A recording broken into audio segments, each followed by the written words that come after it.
Bien hallados y queridos suscriptores, como diría mi maestro, el profesor Manuel Alfonseca, refiriéndose a una película de John Wayne, le dice a un soldado llamado el señor Pennell: no se disculpe, señor Pennell.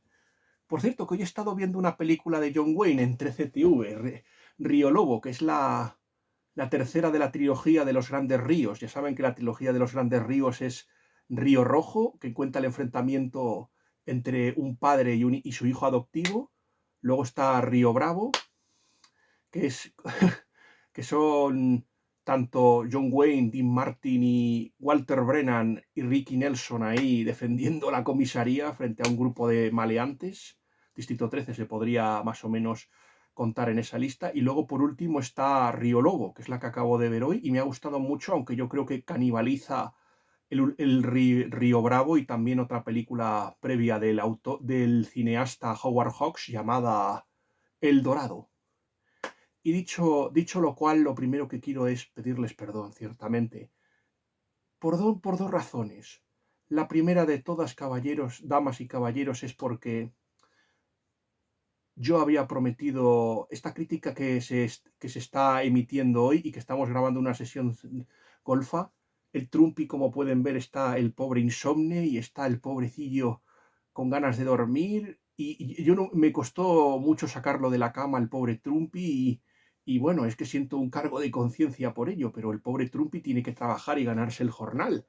Les prometo recompensarles con unos buenos cacahuetes. Al fin y al cabo, él los puede comer, yo no, porque soy alérgico a los frutos secos. Y es verdad, soy alérgico. Ciertamente me da el shock anafiláctico cada vez que los como.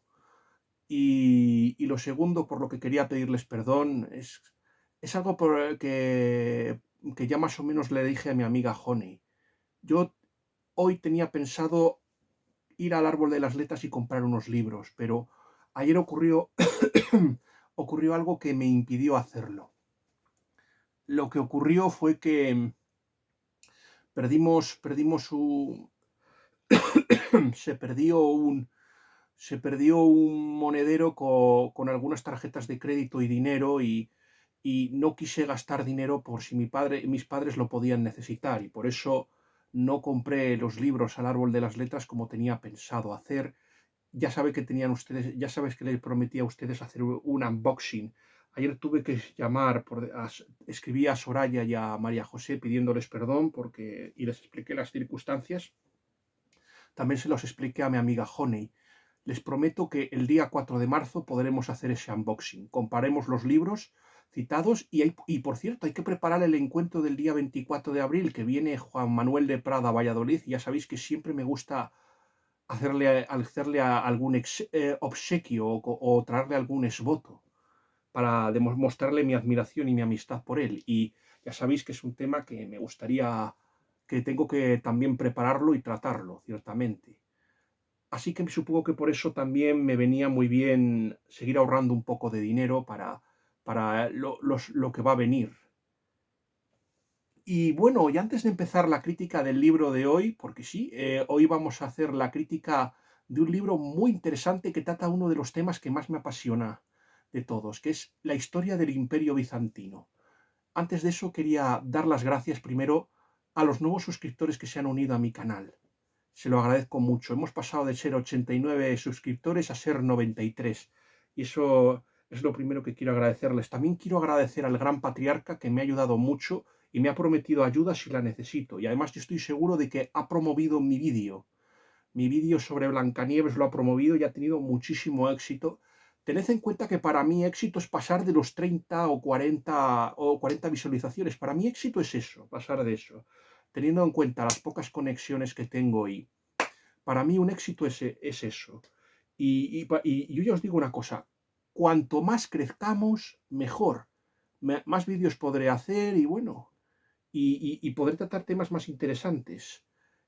Precisamente por eso es interesante que crezcamos y que mis vídeos se vean bien. Si monetizo bien, si no, bueno, esto ya no se está haciendo para ganar dinero, sino prácticamente como un hobby y también para poder compartir con ustedes las pocas letras que un servidor posee, podemos decir. Se podría.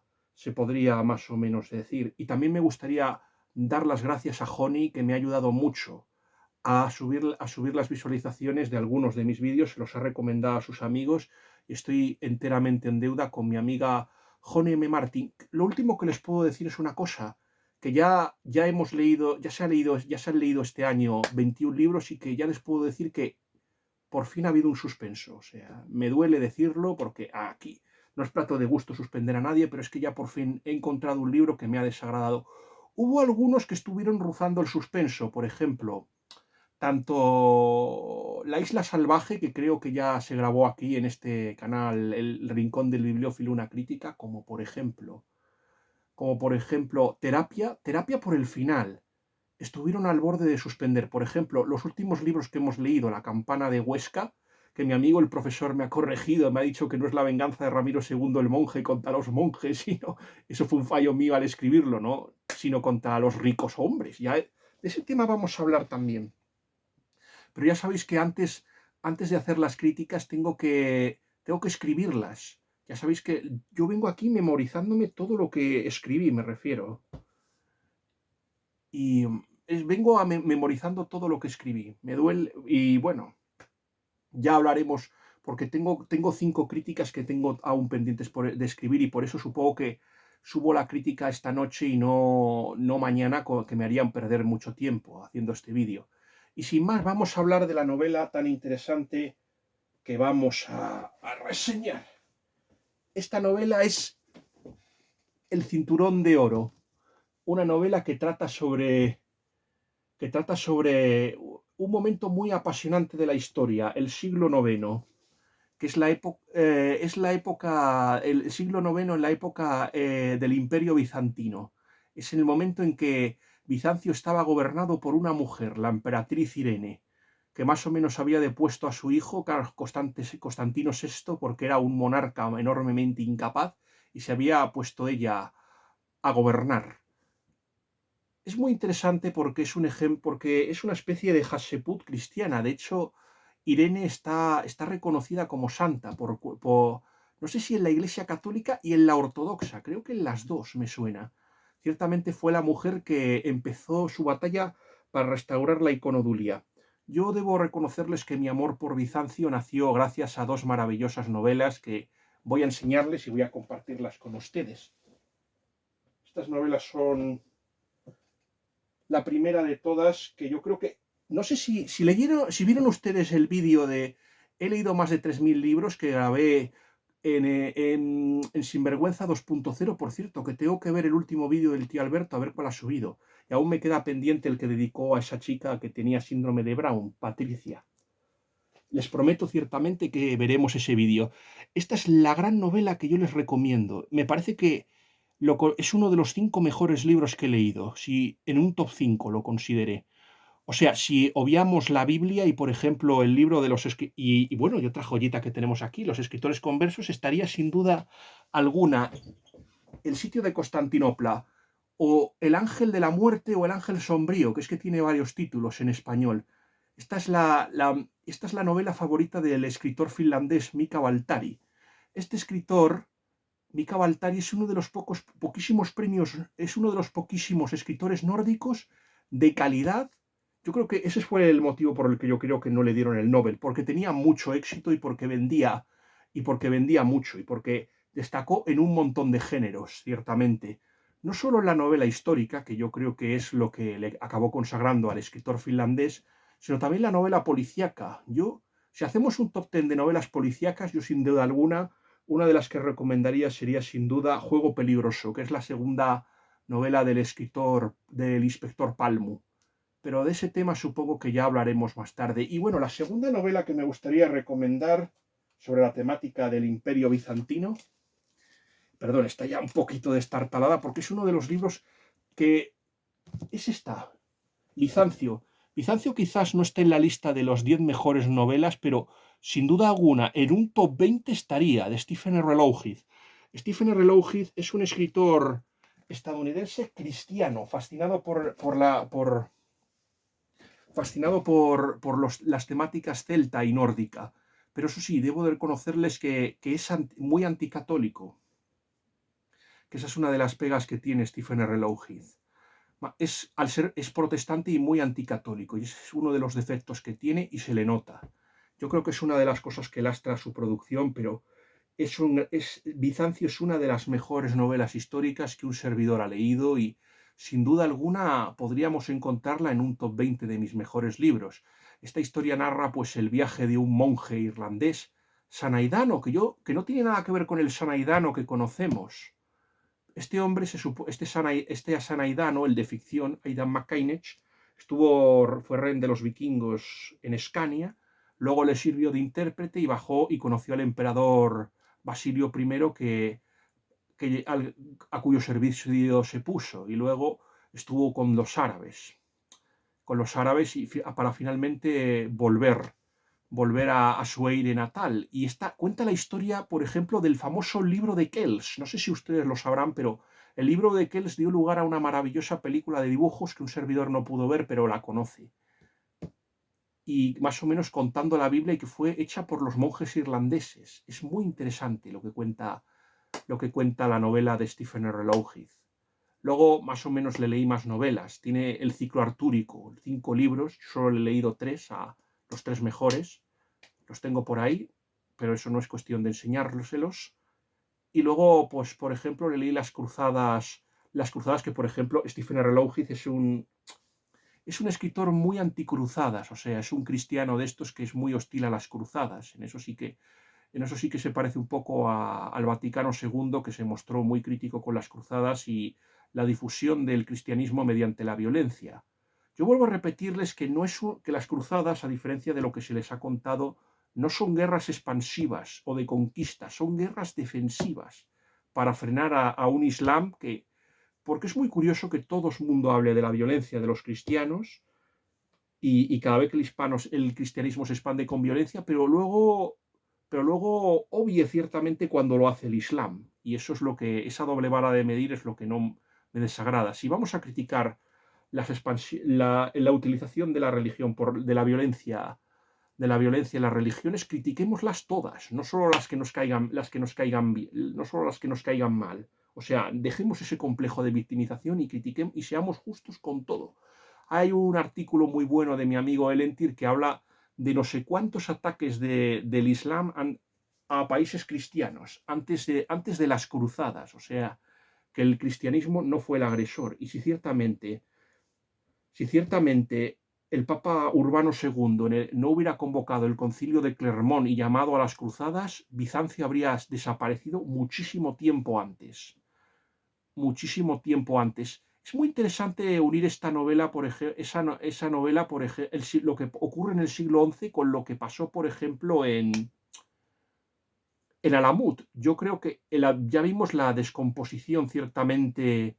Ya vimos la descomposición ciertamente del Imperio Turco porque vimos que ciertamente la secta de los asesinos empezó a matar a todo monarca capaz. A Malik Shah creo que se llamaba el monarca que mataron, y eso hizo que los cruzados llegaran y no encontraran casi oposición. Pero eso no impidió que los musulmanes mataran a los peregrinos que pasaban por ahí y a los que pertenecía Pedro el Ermitaño. Eso no impidió ese baño de sangre.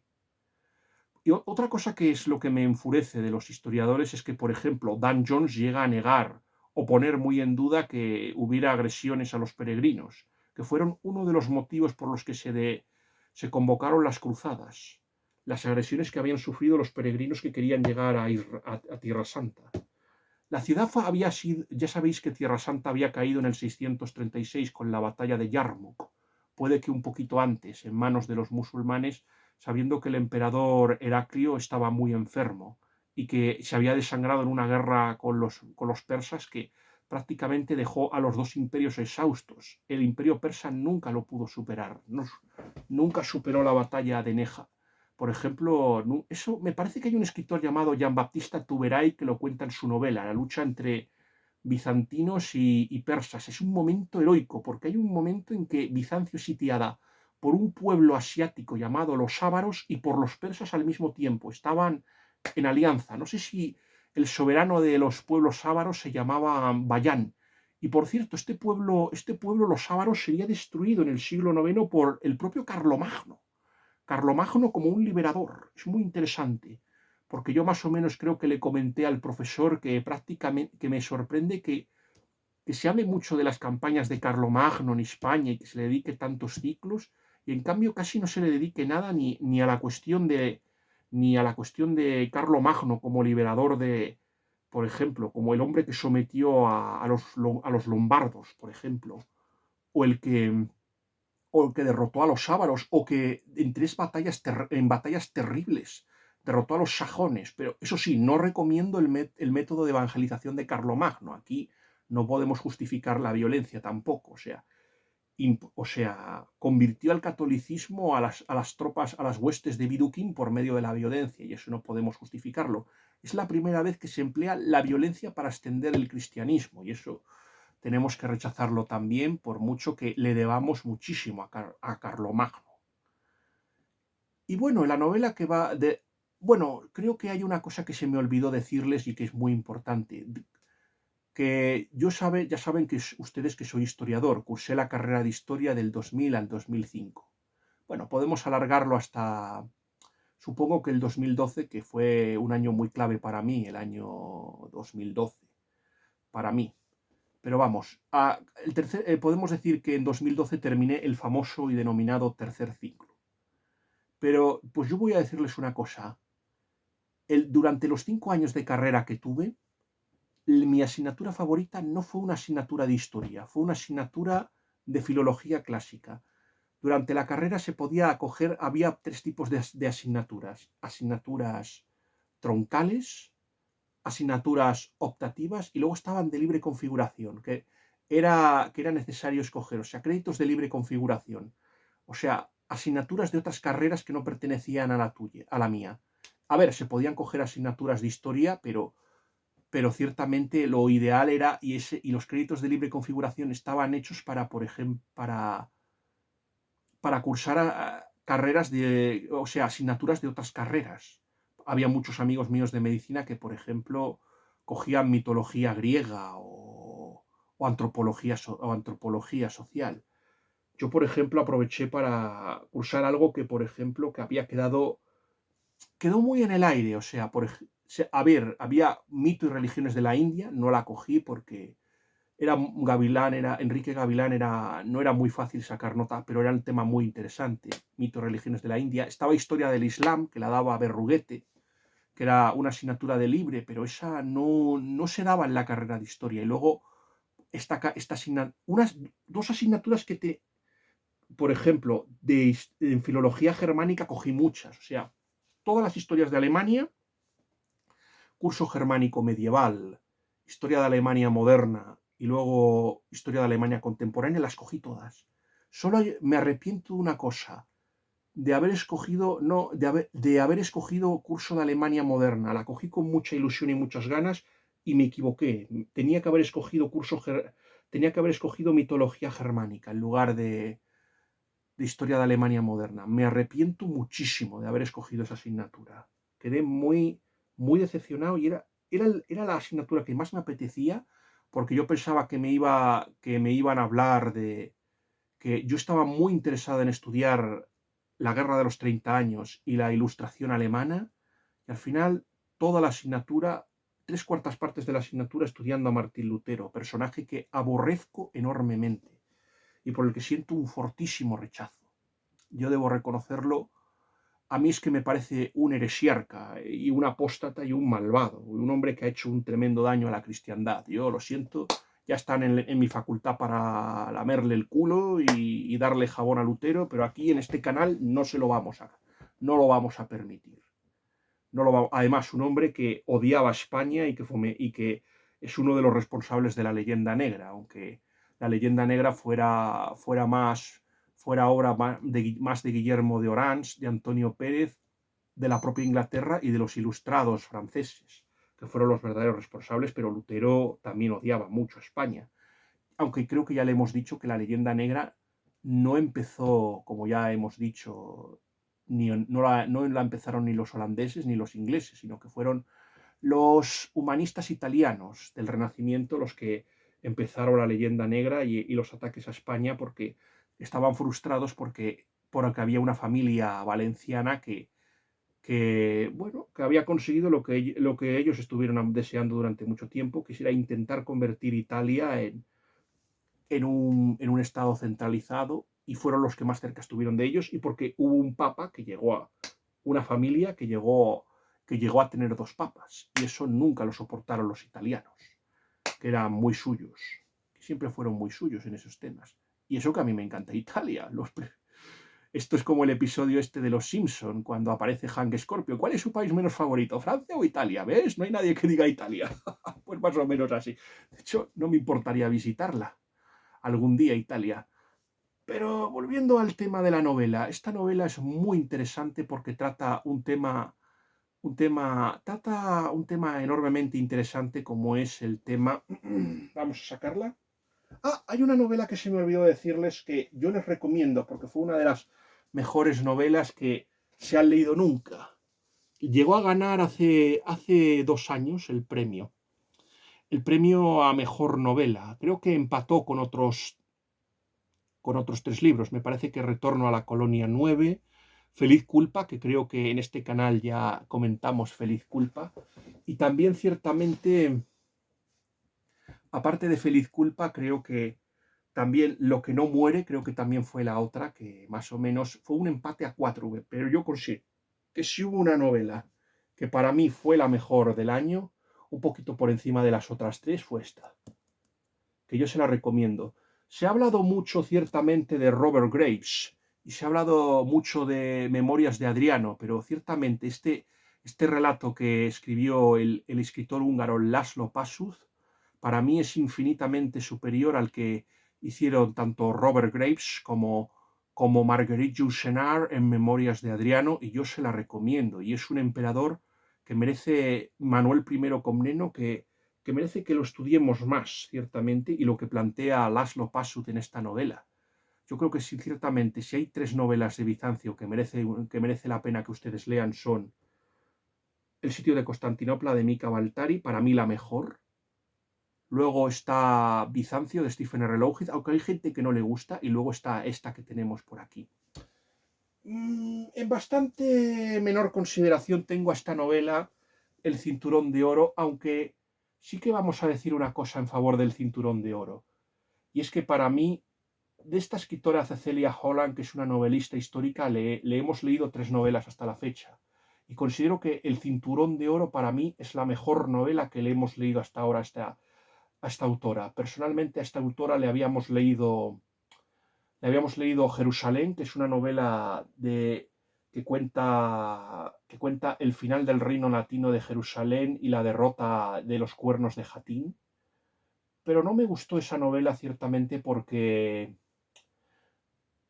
el protagonista no parecía un protagonista que se había hecho del siglo XX, no parecía un protagonista del siglo XII, sino tenía un tono posmoderno y parecía alguien del siglo XX, alguien que, bueno, es la idea que más o menos los novelistas tienen de la historia, pero que no es verdad, y que más o menos G.K. Chesterton denuncia en un maravilloso relato del padre Brown llamada La maldición de la cruz dorada, que yo les recomiendo, en La incredulidad del padre Brown, donde más o menos llega a decir una cosa que es muy interesante, que ciertamente a Bizancio tenemos que considerarlo como la auténtica Roma, ciertamente, y que no se puede entender Roma sin el imperio bizantino, que lo sigue a continuación, y sin los árabes, y es cierto.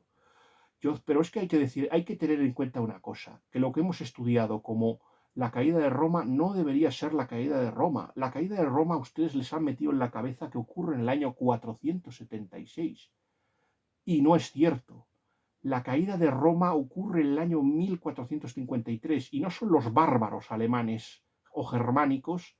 Y mando un saludo a mi amigo Luis Daniel Gómez Aragonés. Le mando un saludo a mi godo amigo, que es un especialista en el mundo visigodo y en los pueblos germánicos. Le mando un fortísimo saludo a Daniel Gómez Aragonés, cuyo libro Bárbaros en Hispania y otros libros yo personalmente les recomiendo. Supongo que algún día leeremos su libro de Toledo, y me gustaría mucho adquirir su libro de las reinas godas, que tiene que ser muy interesante. Pero a lo que íbamos, ciertamente. es que tenemos que empezar a estudiar a Bizancio como la auténtica Roma, o como, por lo menos, vamos a ver, puede ser que ya hay que tener en cuenta una cosa, que es que esta ciudad ya existía desde tiempos inmemoriales, Bizancio, existía ya desde la época de los griegos. Y fue una de las pocas ciudades que, por ejemplo, Filipo II, el padre de Alejandro, nunca consiguió tomar. Y fue refundada en el año 330 por el propio emperador Constantino, y de ahí que recibiera el nombre de Constantinopla. Y luego más o menos hubo un momento más adelante que tendría varios emperadores.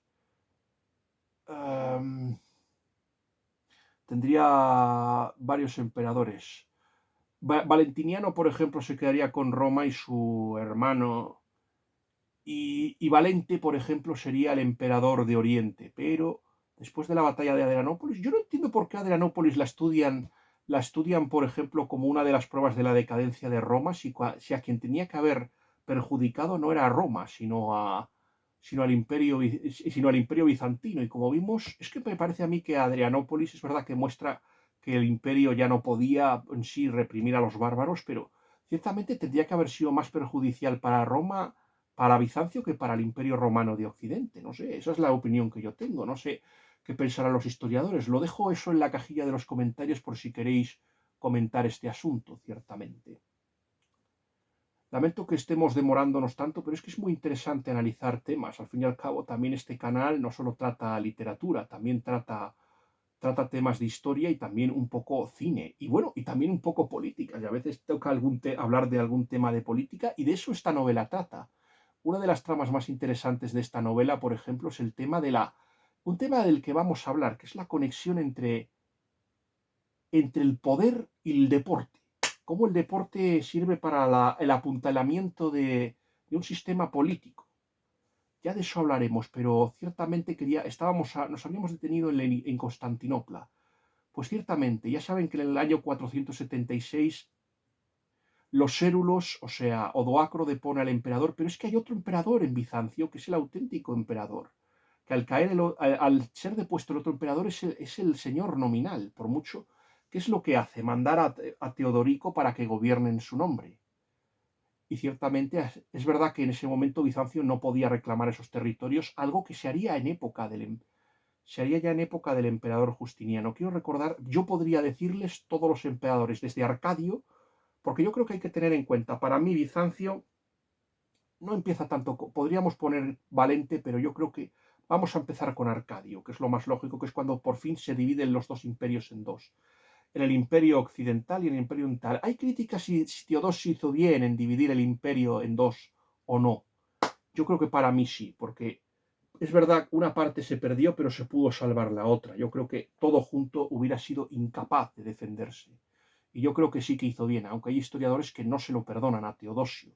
Aparte de que Teodosio tampoco es muy querido porque es el emperador que finalmente consigue que la ortodoxia se acabe consolidando. Pero eso no quiere decir que se prescindiera de los paganos, que siguieron administrando. Curiosamente, siguió habiendo paganismo en Europa hasta el siglo VIII, y no fueron los cristianos quienes acabaron con los paganos, sino los musulmanes. Eso hay que tenerlo muy claro. Y por ejemplo, de ese tema ha hablado el sociólogo americano difunto, el señor Rodney Stark, a quien Dios tenga en su gloria. De ese tema, por ejemplo, ha hablado Rodney Stark.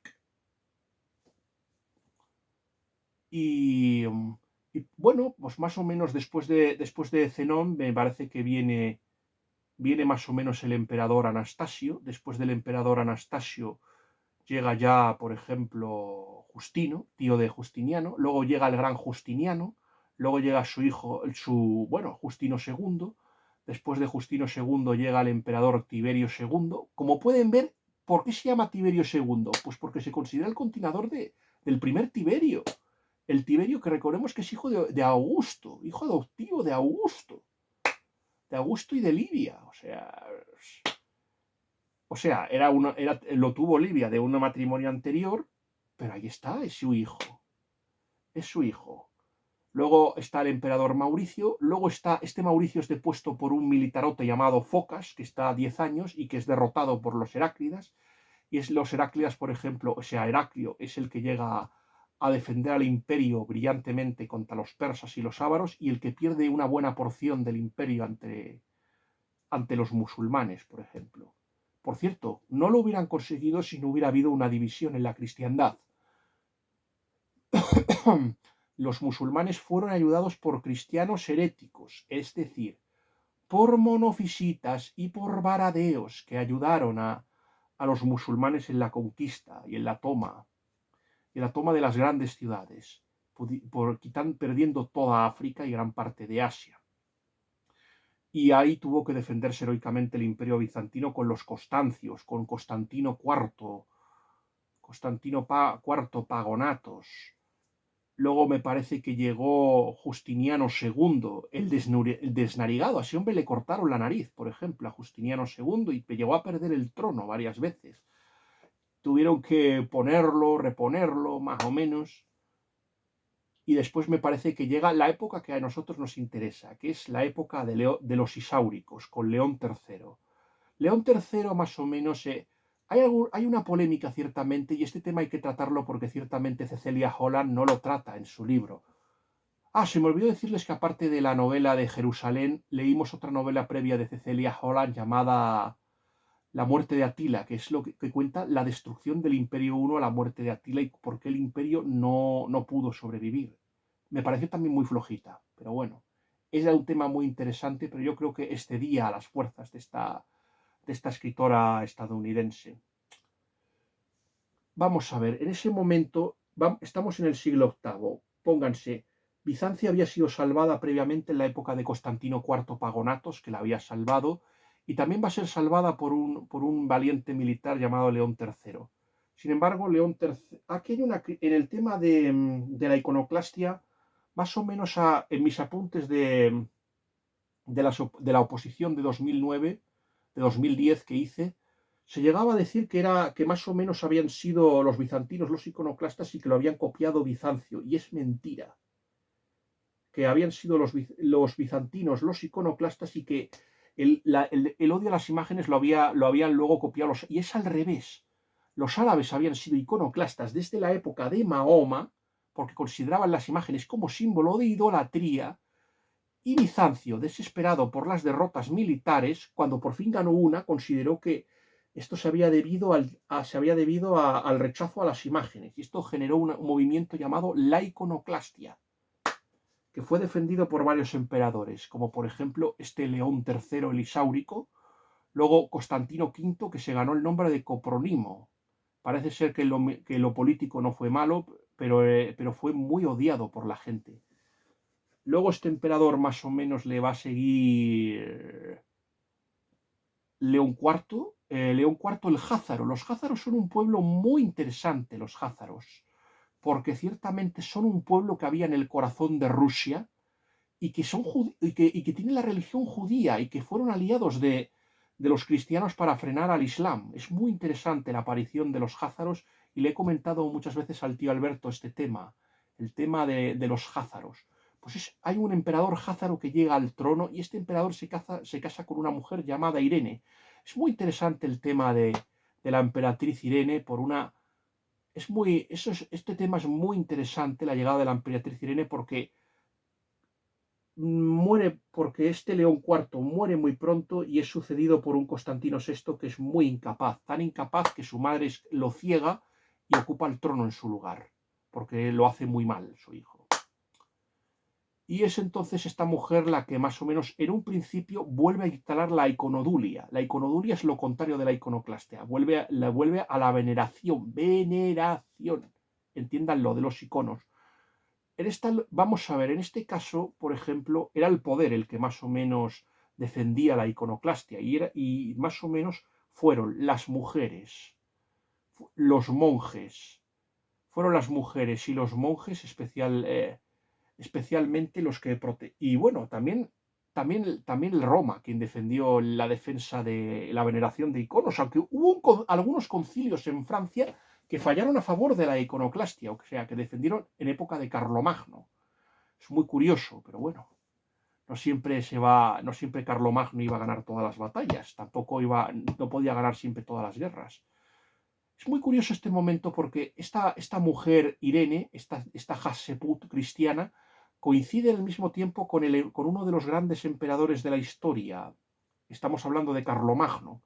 Carlomagno y Irene son contemporáneos y hubo una hipótesis según la cual estos dos había la posibilidad de unir ambos imperios, algo que había intentado Justiniano y había fracasado. Recordemos que no se pudo quitar, por ejemplo, se conquistó África, aunque luego se perdería por los musulmanes, se conquistó Italia, eso fue obra tanto de Belisario como de Narsés, aunque ya se habían perdido muchas partes, porque los lombardos le habían quitado mucho, le habían pegado un mordisco al imperio bizantino, pero todavía quedaban algunos, la zona sur, por ejemplo, quedaba en manos de los bizantinos, por ejemplo. Y había la posibilidad de unir las dos coronas, tanto el reino de los francos como el imperio bizantino.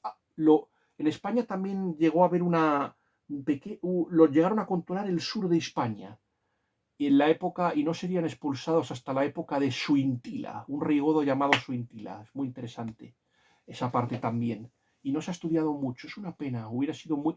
Por cierto, el traidor que entregó, que abrió las puertas a los musulmanes y que permitió que la derrota de don Rodrigo en Guadalete fue un conde bizantino llamado Julián, señor de Ceuta. Ese fue el que entregó el control a los bizantinos. Es muy triste, pero hay que decirlo también.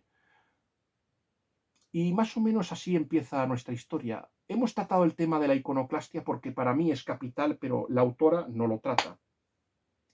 Esta novela es muy interesante porque aparte de una novela histórica, pues podría ser un hardboiled o una novela policíaca. Esta novela, por ejemplo, cuenta la historia de Hagen, un franco, aunque... Y esta aquí es uno de los puntos débiles de esta novela, quiero decirles. Es uno de los puntos débiles porque esta novela...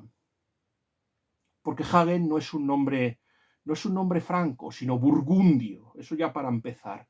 Y luego que tiene que vengar la muerte de su hermano Roger. Roger, que no es un nombre franco, sino normando. O sea que comete, como pueden ver, comete esta autora unos anacronismos extraordinarios. Y es una novela un tanto flojita, eso hay que reconocerlo, que no esperéis en Cecilia Holland que sea una de las grandes, que bueno, o sea, que cometerá muchos errores y que no es una de las grandes novelistas.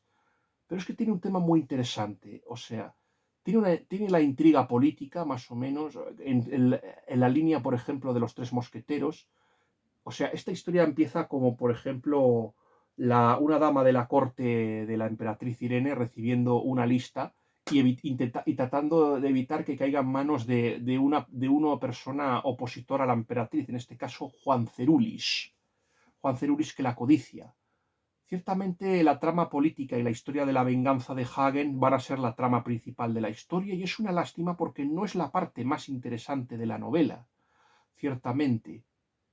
Yo ya he calificado esta novela como un hardboiled, es decir, una novela policíaca que podría haberla escrito precisamente el propio Raymond Chandler o Dashiell Hammett. Más bien, yo creo este Hagen podría haber sido un Philip Marlowe del siglo IX. Por eso es tan interesante a mi modo de ver leerla, pero yo ya les vuelvo a decir que para mí la trama ciertamente de la historia de las intrigas políticas de Teófano, la historia de amor es un poco cínica entre Hagen y Teófano, con muchos amores y odios y faltas de entendimientos. Y luego, bueno, es que es la historia más floja. La historia más interesante, paradójicamente, es la rivalidad deportiva. O sea, si a ustedes les gusta, por ejemplo, Ben-Hur de Lew Wallace y disfrutaron de las carreras de carros de, mm, disfrutaron de las carreras de carros de aurigas entre Messala y Ben-Hur, el protagonista de la novela de Lew Wallace, pues disfrutarán mucho con esta novela por una sencilla razón. Ah, por cierto, que Lew Wallace no lo comenté en mi crítica, pero debo decirlo, también escribió una novela sobre Bizancio. Se llamaba El príncipe de la India o La caída de Bizancio. Es muy interesante esa novela. Le puse un 3 aunque era una novela un poco flojita, pero era muy interesante porque más o menos sí que se abroncaba a la Iglesia Católica por algo que yo creo que esta vez sí que podemos ser críticos con ella. de no haber hecho lo suficiente para salvar al Imperio bizantino. Yo creo que la cristiandad estuvo muy torpe y no fue, y tendría que haber prestado más atención al tema. Por cierto, que decimos que Bizancio cae en el año 1453, pero no es el último enclave bizantino en caer, porque Trebisonda caería un poquito después de Bizancio, así que la última ciudad bizantina en caer sería Trebisonda. Esto me lo explicó el profesor Juan Sines Codoñer. De hecho, como ya les dije, mi asignatura favorita durante la carrera fue curso monográfico bizantino que pertenecía a filología clásica. Y bueno, saqué una nota que estoy muy orgulloso. Es la asignatura que más he disfrutado de toda la carrera, caballeros. Esa asignatura, la que más he disfrutado, porque es que yo adoraba la historia bizantina. La adoraba y por eso, y yo de verdad me arriesgué mucho, pero decidí cursar esta asignatura, aunque mi madre y mi padre no lo tenían muy claro. Pero al final me arriesgué y salí triunfante. Y ha sido la asignatura que más orgulloso estoy de haber dado. Si así ha habido algunas que, por ejemplo, me he arrepentido de cogerlas, concurso monográfico bizantino no es el caso. Disfruté enormemente y muchísimo cursando esta asignatura, curso monográfico. Fue mi asignatura favorita durante la carrera. Pues es muy interesante porque esta novela también tiene el tema del MacGuffin, o sea, el tema del señuelo, o sea, algo que parece que va a ser clave o decisivo y luego no es tan importante. Esta novela, aparte del tema del espionaje o de la aventura, la novela también tiene, como en las novelas, como en estas películas de film noir o películas de estas de policíacas ahí al estilo Hardboiled. Estas tiene también, por ejemplo, una femme fatale, o sea, una mujer que nos lleva a la perdición y no es quien nosotros esperamos que sea, ciertamente.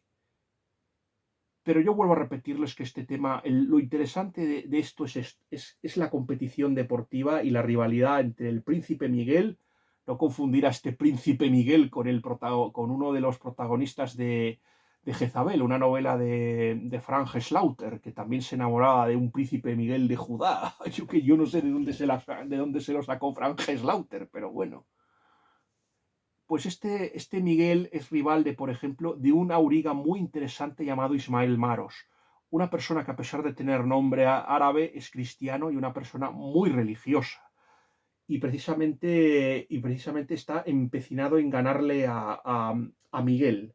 De hecho, se llama esta novela El Cinturón de Oro porque es el premio que le dan al que gana la carrera de aurigas.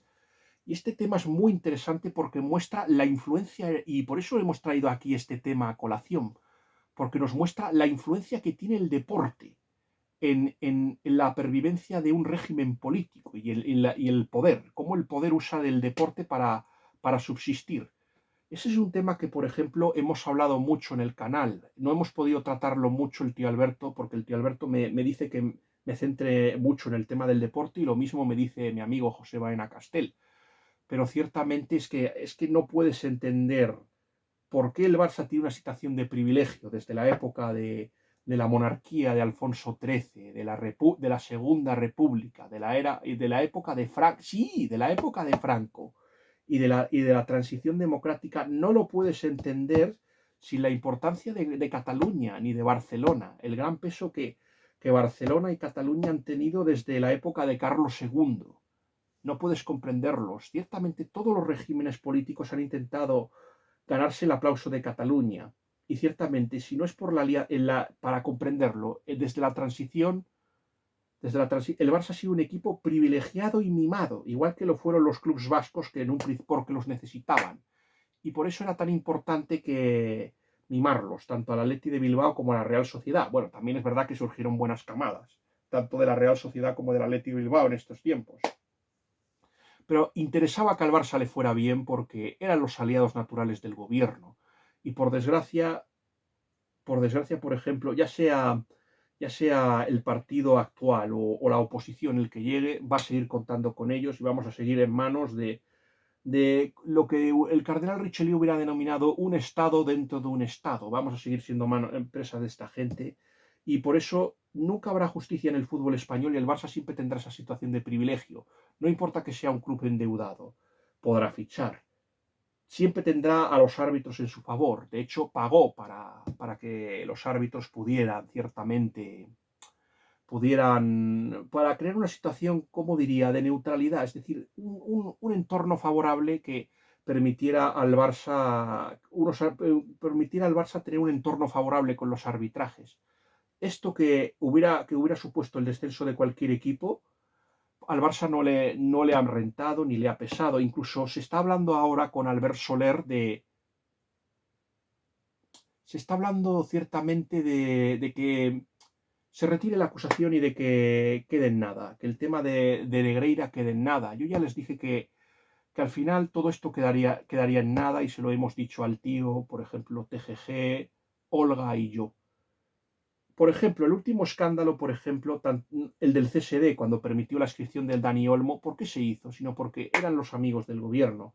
Y, por ejemplo, y el famoso tema de las sedes, por ejemplo, del Mundial, ¿por qué se premió a Noeta y no a Balaídos? Fue porque ciertamente María Tato, que era la encargada de patrocinar la candidatura española, pertenecía al PNV y ciertamente era necesario que el PNV tuviera esa situación de privilegio.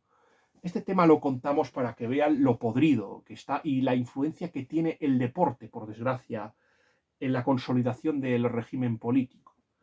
Y es necesario que ciertamente haya un cambio de dinámica. Yo creo que al final llegará y el polo de poder se irá a otra parte. Creo que Andalucía se irá más pronto que tarde, pero lo que quiero decirlos es esto. Por ejemplo, la emperatriz Irene, por ejemplo, basa la consolidación del poder, por ejemplo, en el príncipe Miguel, que además es familiar suyo.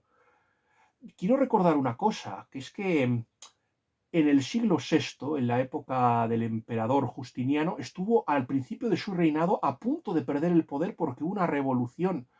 Porque ya saben que los emperadores tenían, bueno, había cuatro colores: el azul, el verde, el rojo y el blanco.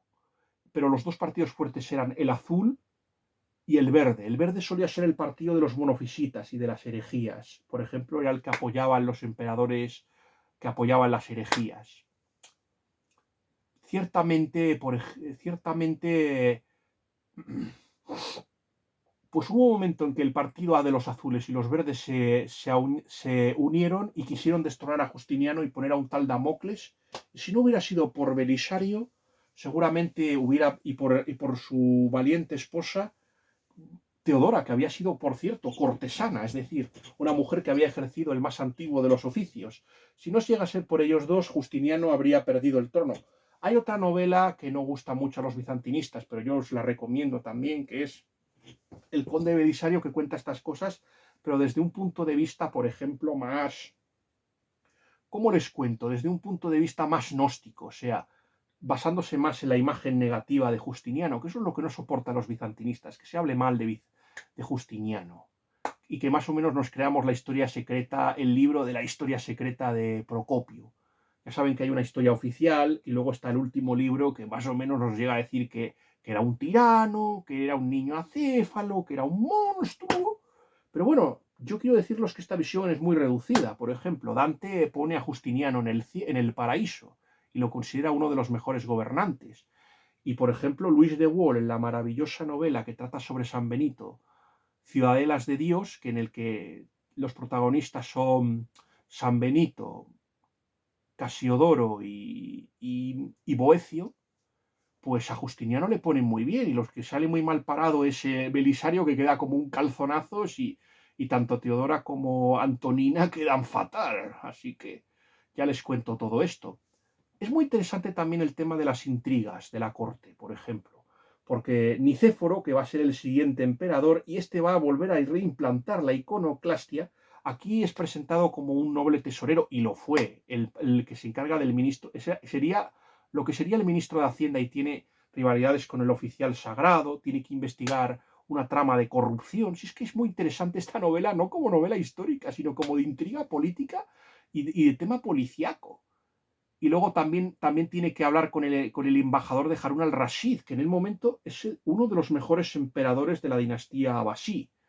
Ciertamente, yo creo que solo superado por Al-Mansur, que yo creo que Al-Mansur fue el segundo califa Abasí. El primero me parece que es Abul Abbas, creo que hemos hablado de esto, me parece que en la crítica de Alamut, de Vladimir Bartol, donde ya hablaba de Hassanin Shahbaz como el padre del yihadismo, del padre del yihadismo actual, Hassanin Shahbaz.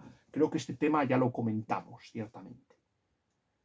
Pues Harun al-Rashid está ahí y más o menos el tema, por ejemplo, está muy bien cómo resuelven cómo el tema del embajador de la corte abasí se resuelve, o sea, en una carrera en la que Ismael Maros acaba siendo el gran triunfador.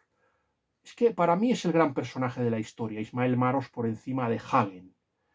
Y luego resulta que el príncipe Miguel, que parece aquí un borde y una persona y un snob, luego resulta que el príncipe Miguel no era tan malo y que era mucho más majo de lo que parecía, ciertamente. Y a mí por eso fue la trama que más me gustó. Además es que era un hombre también muy religioso y que hay un momento que, por ejemplo, la trama, por ejemplo, el malo, Juan Cerulis, quiere utilizar a un monje, y esto también habla de otra característica muy importante de esta novela, y es el uso pernicioso que se hace de la religión para, para, para llegar al poder y controlar al pueblo. Eso también está aquí en esta novela, está muy bien descrito. Por ejemplo, el pueblo y se muestra al pueblo bizantino como un pueblo supersticioso. Pero es un pueblo supersticioso al que le tienes que dejar por ejemplo, sus eventos deportivos. Tienes que quitar, porque porque es capaz de sacrificar su alma por el evento o el evento social o deportivo, y eso no son muy diferentes de nosotros. Yo quiero decir que si tú le quitas a la gente, yo qué sé, aquí las fiestas en España se te monta y se te lía, vamos, la gorda. Y aquí no es muy diferente, por ejemplo. Y por ejemplo, Ismael Maros llega a plantearse incluso renunciar y llega a considerarlo hasta pecaminoso. Menos mal que, por ejemplo, Hagen conseguirá convencerle de lo contrario. Yo creo que también, bueno, yo creo que quizás se acelera demasiado el final del reinado de la emperatriz Irene y está muy bien cómo se resuelve el final. Yo creo que ciertamente es una novela muy interesante en lo relativo al tema de cómo se resuelve, aunque quizás lo haga de forma acelerada. Y para mí, el personaje de Hagen es prácticamente un buen detective. Y esta novela funciona muy bien para conocer el tema de la geopolítica y el tema de la geopolítica y la historia. Ciertamente, yo por eso se la recomiendo. Ciertamente es verdad que no es la mejor de las novelas, pero yo creo que tiene ideas muy interesantes y el gobierno y hay que reconocer y como quizás la trama de cómo llegó Nicéforo al poder no fue así como fue, y yo creo que el tema de la iconoclastia pesó mucho más y también hubo una intriga, pero bueno, aquí más o menos recurrimos a la femme fatal, ya saben ustedes. Con todo, me parece, yo creo que la mejor novela que le he leído a Cecilia Holland y la recomiendo. Yo a esta novela la pongo un 3,5/5. Bueno, voy a subir este vídeo al canal. Que Dios les guarde a todos, especialmente a mis suscriptores.